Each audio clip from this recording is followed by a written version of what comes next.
السلام عليكم ورحمة الله وبركاته.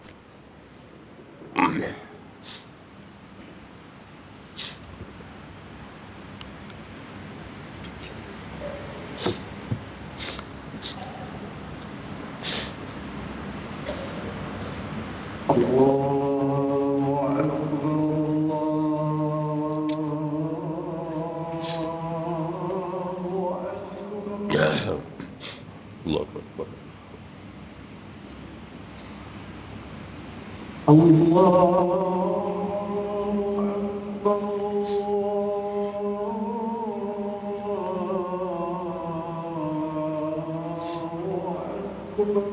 الله أكبر.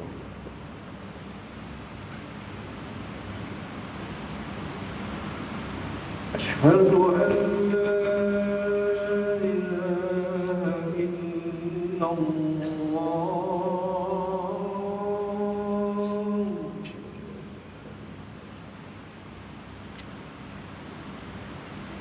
أشهد أن لا إله إلا الله.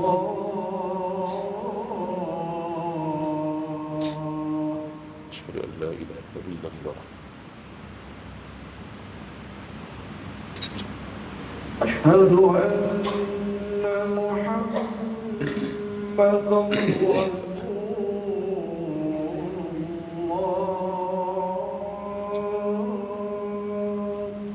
أشهد أن محمدا رسول الله. أشهد أن محمدا رسول الله.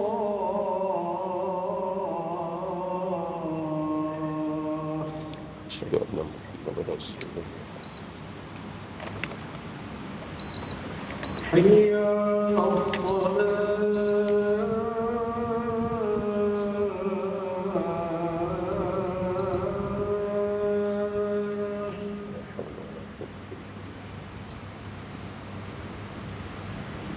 حي على الصلاة.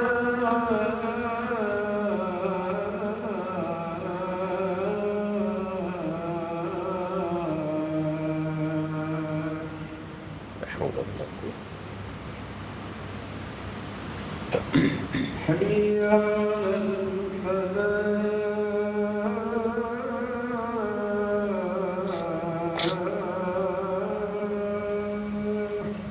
لا حول ولا قوة. حي على الفلاح.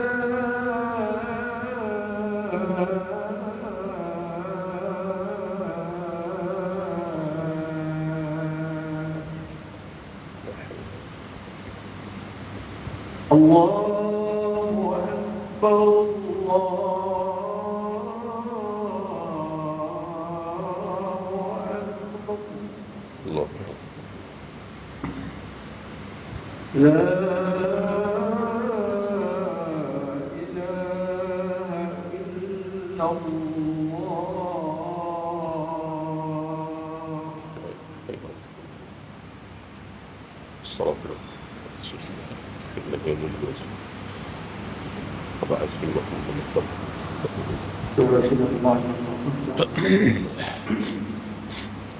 يقول رسول الله صلى الله عليه وسلم: إذا قلت لصاحبك يوم القيامة أنصت والإمام يقتل فقد لغى ومن لغى فلا يلحن. Maksudnya, siapa yang berkata-kata ketika khotibnya baca khutbah, maka silsilah pada rumah. Justru itu tidak sempurnalah ibadatnya. Oleh itu, dengan ambillah ibadat pengenalan kepada khutbah yang akan disampaikan. Mudah-mudahan kita semua termasuk dan bukan orang-orang yang terhormat di sisi Allah. InsyaAllah.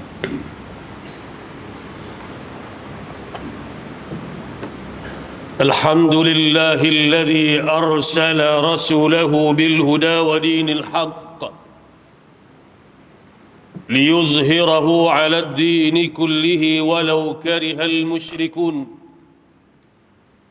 أشهد أن لا إله إلا الله وحده لا شريك له وأشهد أن سيدنا محمدا عبده ورسوله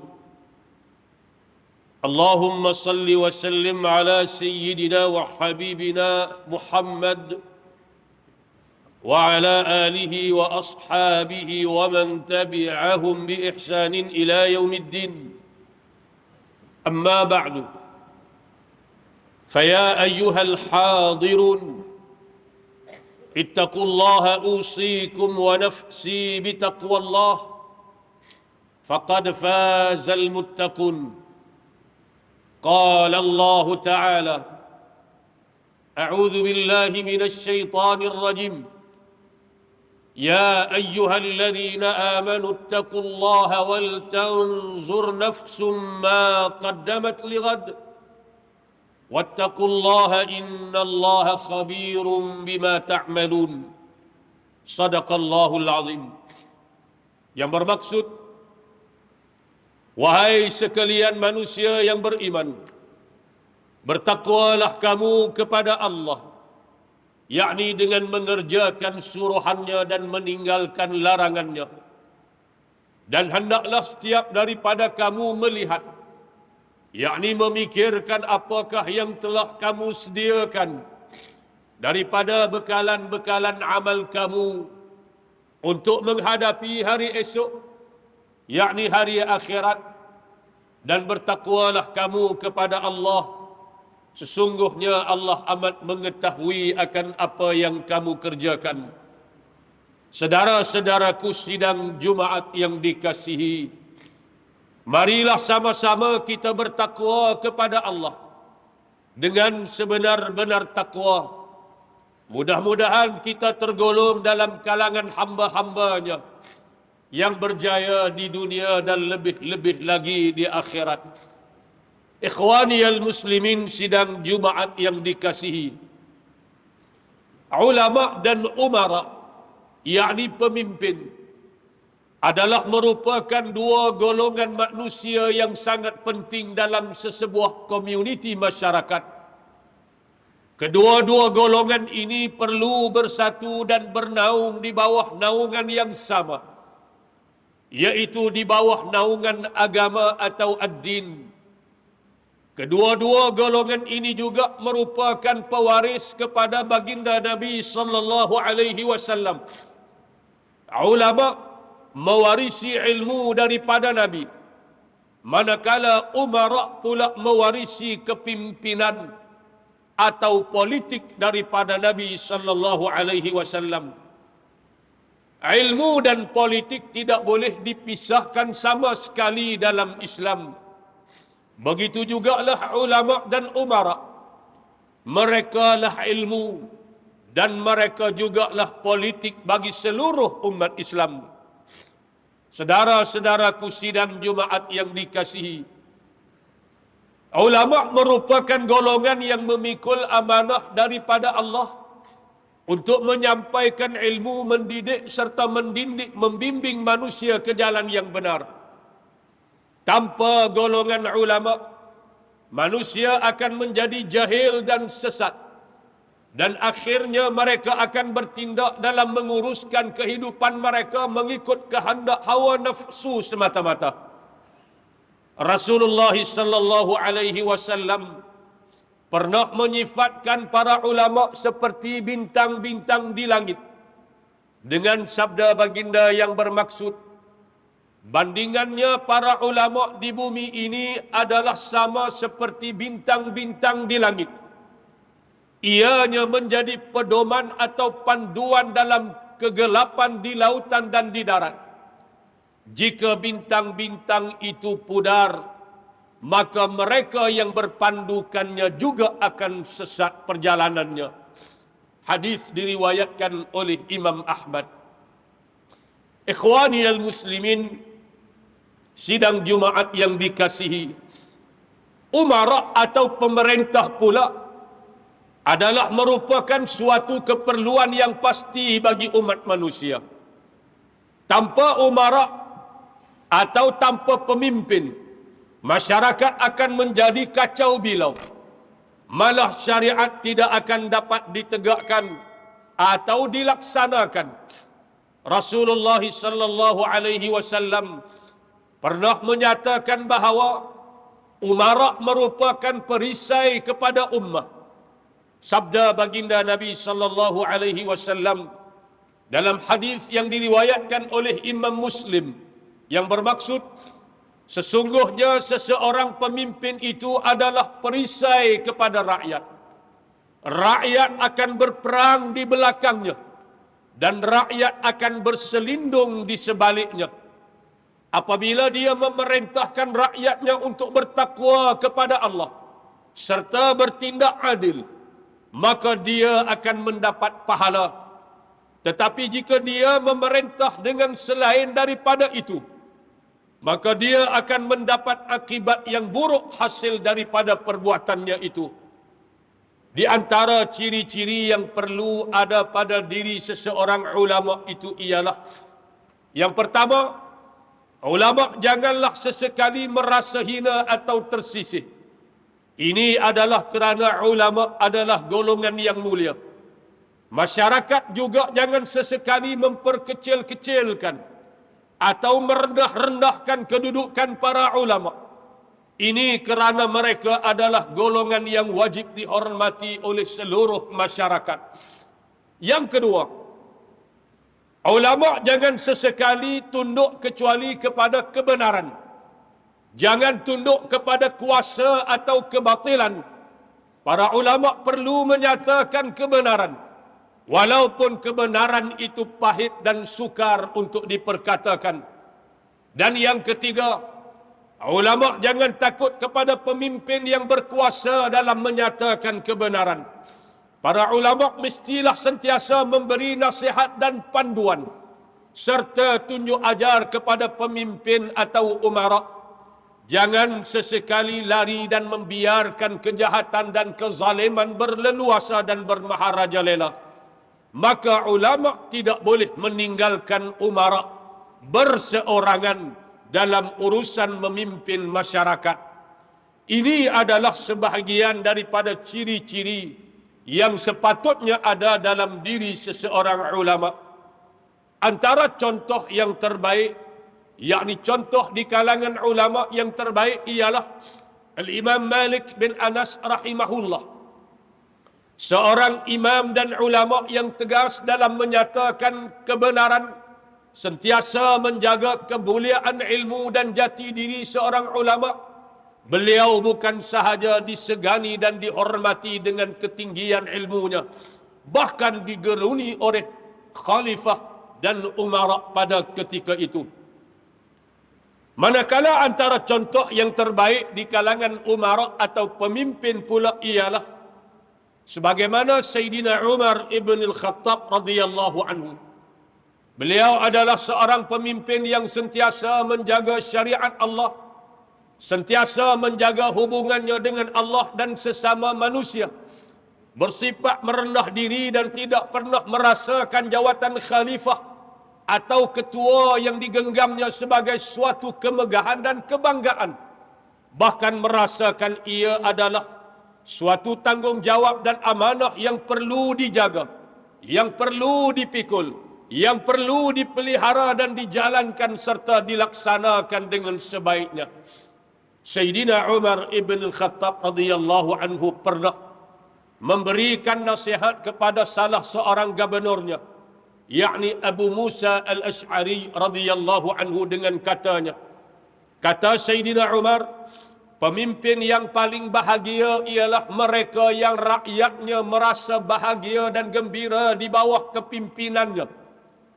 Manakala pemimpin yang paling celaka pula ialah pemimpin yang rakyatnya merasa celaka hidup dengannya.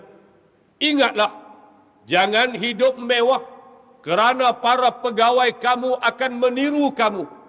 Bandingan kamu, seandainya kamu hidup dengan mewah adalah seperti binatang ternakan apabila mereka berada di padang rumput yang menghijau.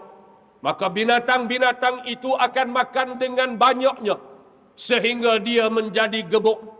kegemukan itu akan menjadi sebab kepada kebinasaannya, kerana dia akan disembelih oleh tuannya untuk dimakan dagingnya.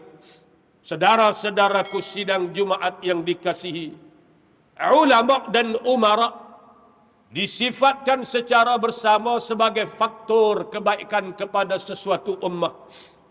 Pesanan buat para ulama dan umara, renungi dan amatilah petikan daripada kata-kata Hujjatul Islam Imam Al-Ghazali rahimahullah yang bermaksud, sesungguhnya rakyat rosak disebabkan pemerintah yang zalim, dan pemerintah pula rosak disebabkan ulama yang jahat. Sementara ulama pula akan rosak jika mereka tamakkan harta dan pangkat. Maka sesiapa yang dikuasai oleh kecintaan kepada dunia, dia tidak akan mampu untuk memberi nasihat walaupun kepada orang-orang bawahannya, apatah lagi kepada pemerintah dan pembesar-pembesar. A'udzu billahi minasy syaithanir rajim. Bismillahirrahmanirrahim. Wal 'ashr innal insana lafi khusr إلا الذين آمنوا وعملوا الصالحات وتواصوا بالحق وتواصوا بالصبر. صدق الله العظيم. بارك الله لي ولكم بالقرآن العظيم ونفعني وإياكم بما فيه من الآيات والذكر الحكيم وتقبل مني ومنكم تلاوته إنه هو السميع العليم. أقول قولي هذا وأستغفر الله العظيم لي ولكم ولسائر المسلمين والمسلمات والمؤمنين والمؤمنات فاستغفروه فيا فوز المستغفرين ويا نجاة التائبين. اللهم صل وسلم وزد بجلالك وكمالك على خير عبادك وأشرف عبادك واسعد العرب والعجم وإمام طيبة والحرم أبي القاسم سيدنا ومولانا محمد وعلى آله وصحبه وسلم. ورضي الله تبارك وتعالى عن كل الصحابة رسول الله أجمعين. الحمد لله حمدا كثيرا كما أمر. أشهد أن لا إله إلا الله وحده لا شريك له، وأشهد أن سيدنا محمدا عبده ورسوله. اللهم صل وسلم على عبدك ورسولك محمد وعلى آله وصحبه ومن تبعهم بإحسان إلى يوم الدين. أما بعد، فيا عباد الله، اتقوا الله أوصيكم ونفسي بتقوى الله، فقد فاز المتقون. قال الله تعالى: أعوذ بالله من الشيطان الرجيم. يا أيها الذين آمنوا اتقوا الله ولتنظر نفس ما قدمت لغد واتقوا الله إن الله خبير بما تعملون. وقال تعالى: ولم يزل قائلا عليما وآمرا حكيما. إن الله وملائكته يصلون على النبي يا أيها الذين آمنوا صلوا عليه وسلموا تسليما. اللهم صل على سيدنا محمد وعلى آل سيدنا محمد كما صليت على سيدنا إبراهيم وعلى آل سيدنا إبراهيم، وبارك على سيدنا محمد وعلى آل سيدنا محمد كما باركت على سيدنا إبراهيم وعلى آل سيدنا إبراهيم في العالمين إنك حميد مجيد. وارض اللهم عن الخلفاء الراشدين ساداتنا أبي بكر وعمر وعثمان وعلي، وعن بقية الصحابة والقرابة والتابعين ومن تبعهم بإحسان إلى يوم الدين. اللهم اغفر للمسلمين والمسلمات والمؤمنين والمؤمنات الأحياء منهم والأموات إنك سميع قريب مجيب الدعوات ويا قاضي الحاجات. اللهم إنا نسألك أن تؤيد الإسلام والمسلمين وأن تعلي بفضلك كلمة الحق والدين. اللهم اهدنا سبل السلام وأخرجنا من الظلمات إلى النور وجنبنا الفواحش ما ظهر منها وما بطن. وأن تشمل بعنايتك وتوفيقك مولانا الملك الأمين الكريم Tuanku Sultan Salihuddin Ibn المرحوم Sultan Badlishah وولي عهده سمو الأمير تنكو شرفuddin Badlishah ابن سلطان صالح الدين. ربنا هب لنا من أزواجنا وذرياتنا قرة أعين واجعلنا للمتقين إماما.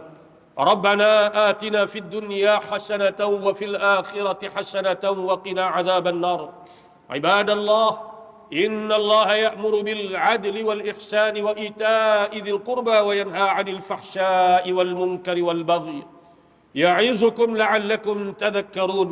فاذكروا الله العظيم يذكركم واشكروه على نعمه يزدكم واسألوه من فضله يعطكم ولذكر الله أكبر والله يعلم ما تصنعون. أقيم الصلاة.